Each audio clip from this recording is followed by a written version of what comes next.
The first time the beautiful woman went grocery shopping, she accidentally dropped a potato from the basket, and this potato became the turning point that changed my fate. I picked up the potato and politely returned it to her, seeing my kindness. Despite my ragged and shabby appearance, the beautiful woman felt pity for me and decided to take me to help out in the kitchen of her family's restaurant. However, what was unexpected was that when I was cutting meat into strips, I was able to perfectly cut them into 1 inch long and 3 centimeters wide pieces. This was because I had once been the 3-time champion of the chef battle competition. But my apprentice, in order to take the title of chef, had poisoned my tea, though I narrowly escaped death. I lost my memory and ended up as a beggar on the streets. This led to the scene I had just described. My close interaction with the beautiful woman was seen by my senior brother, who secretly admired her jealous he wanted to make things difficult for me. So he asked me to cut meat strips and emphasized that the restaurant had very strict requirements for them. The meat strips had to be precisely 1 inch long and 3 centimeters wide. Only then could they ensure the perfect texture when cooked. Before my senior brother could finish, I had already cut the meat strips and carefully placed them in front of him. The other staff members saw how perfectly I had cut the strips exactly 1 inch long and 3 centimeters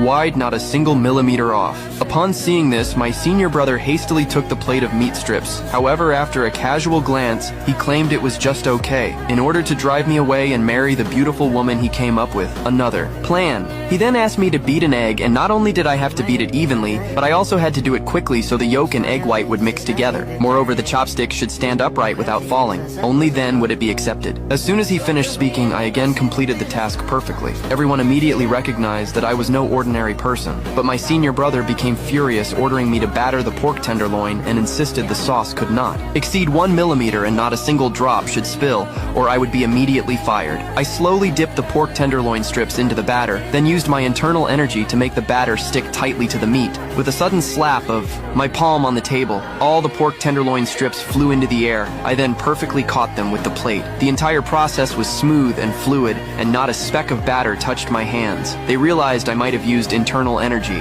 but my senior brother, seeing that I was more skilled than him, became enraged and warned me not to overshadow him in the future, or he would break my legs. I couldn't be bothered to argue with him, and quickly ran off to do my own work. Then my senior brother asked me to deliver a dish, but as I was holding the freshly made sweet and sour pork, I fell into deep thought. My senior brother saw this and scolded me for not moving. I pointed out that the dish had too much thickening agent, which would affect the flavor, and mentioned that the chairman was a local, so he would definitely be dissatisfied. Upon hearing this, my senior brother became furious, saying he had studied cooking for 10 years and was not someone like me, a beggar could casually criticize. At that moment, the beautiful woman hurried in saying the chairman was starving and asked us to hurry with the dish. My senior brother quickly grabbed the dish from my hands and handed it to her. However, when the sweet and sour pork was served,